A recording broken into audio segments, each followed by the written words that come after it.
Hello everyone, this is Deepak single. आप सभी का टारगेट एजुकेशन के पेज पर मैं स्वागत करता हूं। दोस्तों, ये वीडियो में हम लोग बात करने वाले हैं सीयूईटी में जीके, स्टैटिक जीके, और कौन कौन से तरह के क्वेश्चंस किस तरीके से ये लोग पूछते हैं और कौन कौन सी चीजें हैं जो आप लोगों को प्रिपेयर करनी है अगर आप सीयूईटी की तैयारी कर रहे हैं। तो आइए दोस्तों, शुरू करते हैं बिना किसी को सॉरी बिना वेट किए हुए स्टैटिक जीके के इस वीडियो को शुरू करते हैं।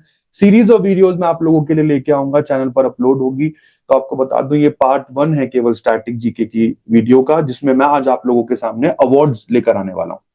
देखिए, सबसे पहले तो हम लोग बात कर लेते हैं इंडिया में सिविल अवार्ड्स की। सिविल अवार्ड्स को अगर हिंदी में कहे तो इनको नागरिक सम्मान कहा जाता है। और जैसे कि हमको पता है कि इस बार भारत रत्न के लिए एम स्वामीनाथन को चुना गया है।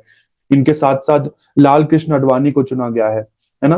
तो ये भारत रत्न होता क्या है? नागरिक सम्मान होता है जो जनरली नागरिकों को दिया जाता है। और एक्सेप्शनल वर्क, नागरिकों के एक्सेप्शनल वर्क किसके लिए? For the advancement of art, literature, science, या अगर उन्होंने कोई समाज सेवा करी हो किसी हाईएस्ट ऑर्डर पर रहकर, तो उन सब चीजों को याद करते हुए उनको सम्मान दिया जाता है भारत में।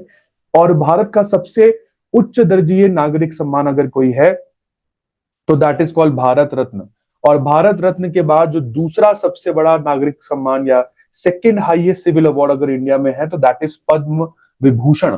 पद्म विभूषण की बात करें तो this award is also given for exceptional and distinguished services in any field including the services rendered by the government servants. अगर आप भारत में एक सरकारी सर्वेंट के पद पर भी है और आपने कोई ऐसा काम कर दिखाया है ना, किसी भी एक बहुत एक्सेप्शनल सर्विस का आपने नमूना पेश किया है, तो आपको पद्म विभूषण के लिए चुना जा सकता है। थर्ड सिविल अवार्ड की कैटेगरी में या सिविल अवार्ड के कैटेगरी में तीसरे नंबर पर आता है पद्म भूषण। पद्म भूषण की बात करें तो ये अवार्ड दिया जाता है for the distinguished service of a high order in any field including the service rendered by government servants. तो जनरली है ये सिविल अवार्ड्स ही। और अगर आप लोगों से वो पूछेगा तो वो यही पूछेगा कि भारत में सबसे सबसे ऊंचा नागरिक सम्मान कौन, सबसे हाईएस्ट सिविल अवार्ड कौन सा है, तो भारत रत्न है। और सबसे लोएस्ट सिविल अवार्ड कौन सा है, तो पद्मश्री है। बट आप पद्मश्री से सम्मानित हुए हैं या भारत रत्न से, दोनों ही बहुत बड़ी बात है। तो फिलहाल ये एक हायरार्की ऑफ अवार्ड्स आप लोग अपने दिमाग में रख लीजिए। भारत रत्न सबसे ऊपर, पद्म विभूषण उसके बाद, then we have Padma Bhushan, और सबसे आखिरी में आता है दोस्तों पद्मश्री। चलते हैं गैलेंट्री अवार्ड्स की तरफ। गैलेंट्री अवार्ड्स होते क्या हैं? गैलेंट्री अवार्ड्स होते हैं जो आपकी बहादुरता के कारण आपको दिए जाते हैं। अगर हम भारत देश की बात करें तो भारत देश में कुल मिला के 6 प्रकार के गैलेंट्री अवार्ड्स दिए जाते हैं, जिसमें से कई बार आप लोगों ने देखा होगा कि भारत की राष्ट्रपति के द्वारा ये अवार्ड दिए जाते हैं और भारत की राष्ट्रपति के द्वारा ही सिविल अवार्ड्स भी दिए जाते हैं। तो राष्ट्रपति है हमारे पास जो ये अवार्ड सबको देता है। बट सबसे इंपॉर्टेंट चीज ये है कि आपने परमवीर चक्र शायद ही कभी किसी को मिलते हुए देखा हो। ज्यादातर तो हम लोग सबको कीर्ति चक्र या शौर्य चक्र बांटते रहते हैं। हालांकि ये अवार्ड है दोनों ही बहादुरता के लिए ही। और आइए बात करते हैं गैलेंट्री अवार्ड्स के बारे में। गैलेंट्री अवार्ड्स में भारत का सबसे ऊंचा, सबसे highest gallantry award without any doubt वो है परमवीर चक्र। परमवीर चक्र एक हाईएस्ट, जैसे कि लिखा भी हुआ है, the highest decoration for valour is the Paramvir Chakra. Valour मतलब बहादुरता का। अगर आपने कोई प्रदर्शन किया है और उस प्रदर्शन की याद में अगर आपको सर्वोच्च सम्मान दिया जा सके तो वो परमवीर चक्र से अच्छा कोई नहीं हो सकता। परमवीर चक्र के बाद the next second highest decoration is called Mahavir Chakra, या second highest award for your valour in India is Mahavir Chakra. यहां पर भी आप लोग अगर एनिमी की फील्ड में रहकर बहादुरता से आप लोगों ने जवाब दिया, अपने अपनी बहादुरता का नमूना पेश किया। जब आप एक दुश्मन की टेरिटरी में थे, भले ही वो दुश्मन की टेरिटरी कोई स्थल सीमा थी, कोई लैंड बॉर्डर था, कोई सी बॉर्डर था, या उसका एयर स्पेस था, तो भी आप लोगों को ये महावीर चक्र या परमवीर चक्र से सम्मानित किया जा सकता है। अगर आपको याद आ रहा हो ना, तो हमारे पास अभिनंदन करके एक विंग कमांडर थे, if I am not wrong, wing commander नहीं थे वो, शायद मेरे दिमाग से निकल रहा है, कैप्टन अभिनंदन थे, जिन जो मतलब जिनका जो फाइटर जेट था वो पाकिस्तान की टेरिटरी में क्रैश हो गया था, अगर थोड़ा बहुत आप लोगों को याद हो कि। तो हम बात कर रहे थे यहाँ पर कैप्टन अभिनंदन की। एक्चुअली में हुआ क्या था, ये सारा किस्सा सन 2021 का था, सॉरी ये क्या कहते हैं 2021 से थोड़ा पहले का, मतलब नवंबर के आसपास का ये पूरा की पूरा किस्सा था, जब जो अभिनंदन थे, अभिनंदन अपने फाइटर जेट में एक पाकिस्तानी F-16 जेट का पीछा कर रहे थे, और उसी दौरान ये सब कुछ हुआ था कि पाकिस्तान का F-16 जहाज भी उन्होंने मार गिराया, बट वो अपने खुद भी अपने जहाज को चोट लगवा बैठे, और वो पाकिस्तान की टेरिटरी में जाके उनका प्लेन क्रैश हो गया। हालांकि बिल्कुल सही सलामत वो पाकिस्तान के पास थे। सन 2019 का घटनाक्रम है, अगर मैं बिल्कुल मुझे जहां तक याद आ रहा है, और उस समय जो कैप्टन अभिनंदन थे, उनकी जो रैंक थी वो विंग कमांडर की नहीं थे, वेरी सॉरी, वो ग्रुप कैप्टन की रैंक पर थे उस समय, और बाद में जाकर राष्ट्रपति के द्वारा उनको वीर चक्र से सम्मानित किया गया था। वीर चक्र जो कि आपकी बहादुरता के लिए राष्ट्रपति के द्वारा दिया जाने वाला तीसरा सर्वोच्च गैलेंट्री अवार्ड है, थर्ड हाईएस्ट गैलेंट्री अवार्ड है, जो अगेन आपकी गैलेंट्री के लिए, आपके वेलरनेस के लिए, आपके एंथुसियाज्म के लिए आपको राष्ट्रपति के द्वारा दिया जाता है।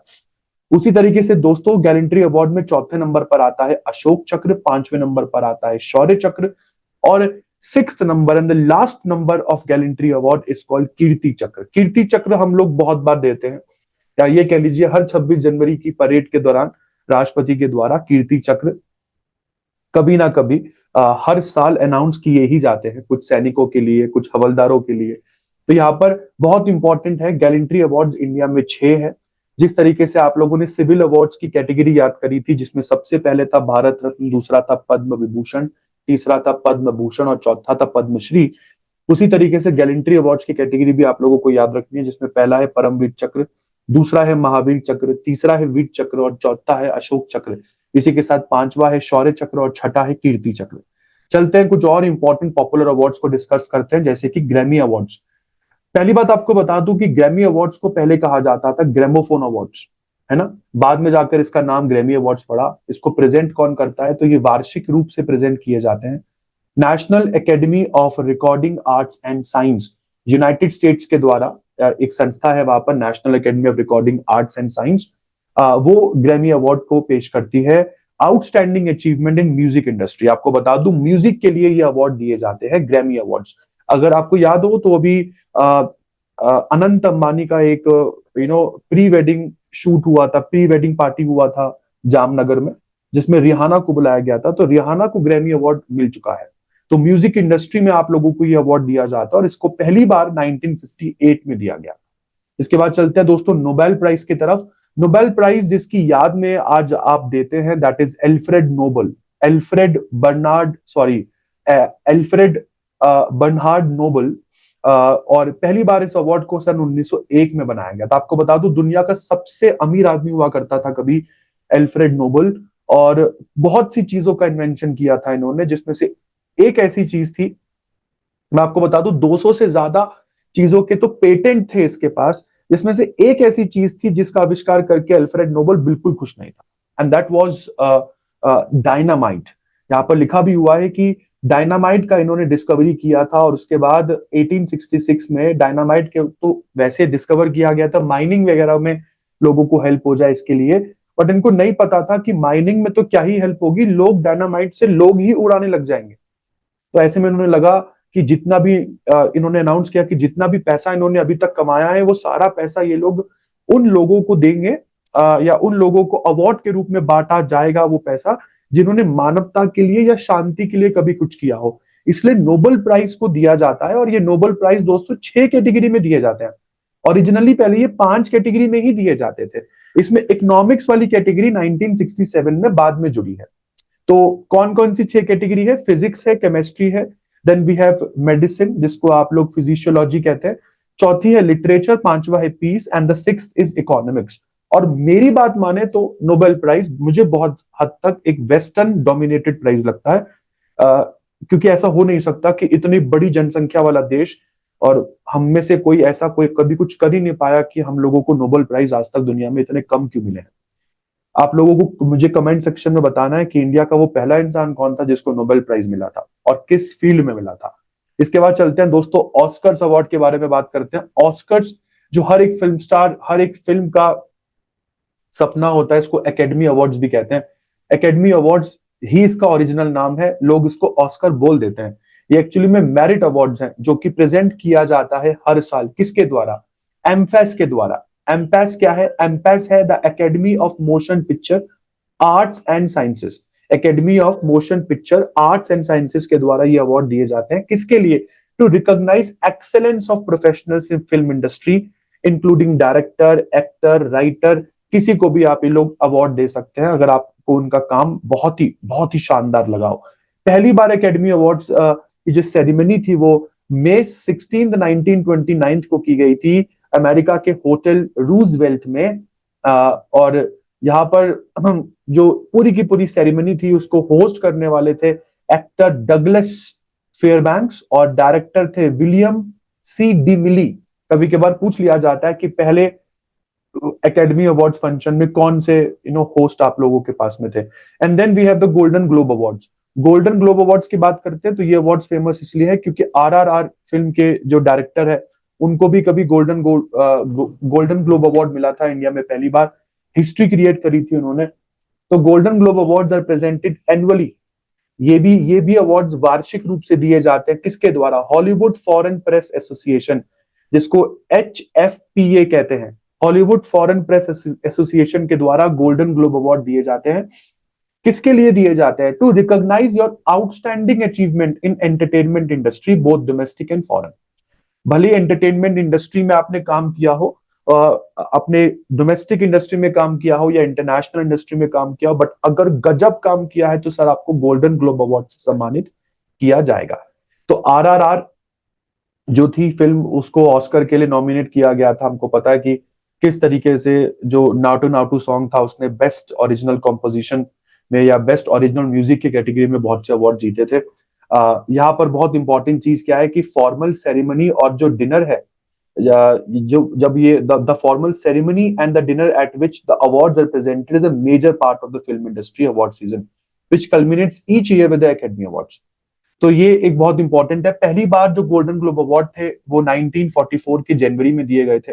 20th century Fox studio Los Angeles जगह का नाम है। अगर आपको पता हो तो फॉक्स स्टूडियो नाम से एक बहुत इंपॉर्टेंट पब्लिशिंग हाउस अमेरिका का फेमस रहता ही है लॉस एंजलिस।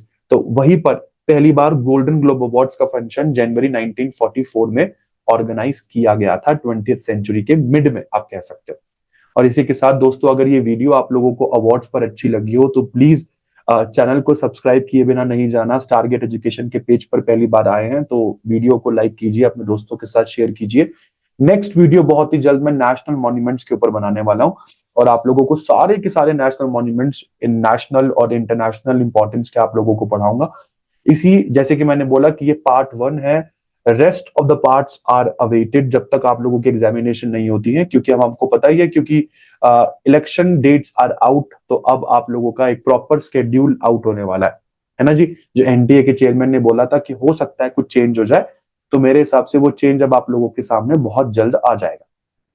इसी तरह की वीडियोस देखने के लिए अंत तक चैनल पर बने रहने के लिए आप लोगों का बहुत बहुत धन्यवाद। मिलते हैं नेक्स्ट वीडियो में। Thank you.